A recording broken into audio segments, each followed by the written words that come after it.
যে সরকার তার সফরসঙ্গী হিসেবে ডক্টর ইউনূস তার সফরসঙ্গী হিসেবে রাজনৈতিক নেতৃবৃন্দদের নিয়ে গেলেন, সেখানে আমাদের যাওয়ার কথা ছিল না। প্রধান উপদেষ্টা ডক্টর মোহাম্মদ ইউনূসের আহ্বানে আমরা রাজি হয়েছিলাম।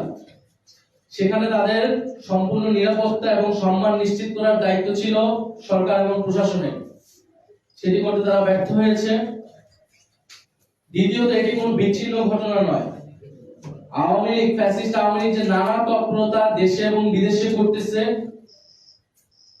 দেশকে অস্থিতিশীল করা, গণ অভ্যুত্থানের নেতৃবৃন্দ, শহীদ পরিবার এবং আহতদের লক্ষ্য করে তাদের আক্রমণ করা, সাইবার জগতে তাদের নিয়ে নানা নেতিবাচক এবং প্রোপাগান্ডা ছড়ানো, এই সকল কিছু যে চলমান রয়েছে তারই ধারাবাহিকতা হিসেবে গতকালকে ঘটনাকে দেখতে হবে। ফলে সরকারের পক্ষ থেকেও যে বিচার নিশ্চিত করার বিষয়টা আমরা বারবার বলে আসছি, সেই জায়গায় দুর্বলতা আছে দেখেই আওয়ামী লীগ এত তৎপরতা করার সুযোগ পাচ্ছে।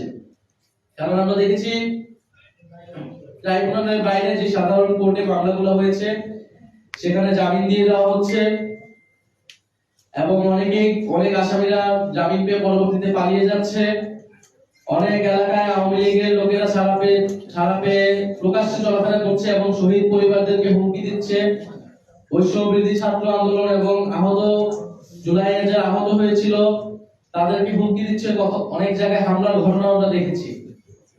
ফলে এগুলো ছোট এবং বড় পর্যায়ে নানা ধরনের ঘটনা কিন্তু দেশে ঘটেছে এবং দেশের বাইরেও আমরা দেখতে পাচ্ছি। ফলে এই জায়গায় সার্বিকভাবে এটা সরকারেরই দায়িত্ব এই পরিস্থিতি থেকে উত্তরণ করা এবং সেটার জন্য সরকারের যে সর্বস্তরে ফ্যাসিবাদের দোষররা এখনো রয়ে গেছে তাদেরকে অপসারণ করতে হবে, চিহ্নিত করতে হবে এবং শাস্তির আওতায় আনতে হবে এবং যে বিচারের কথা বলতেছে সেই বিচার দ্রুততার সাথে নিশ্চিত করতে হবে। বাংলা টেলিগ্রাফ, সত্য, সঠিক, সব সময়।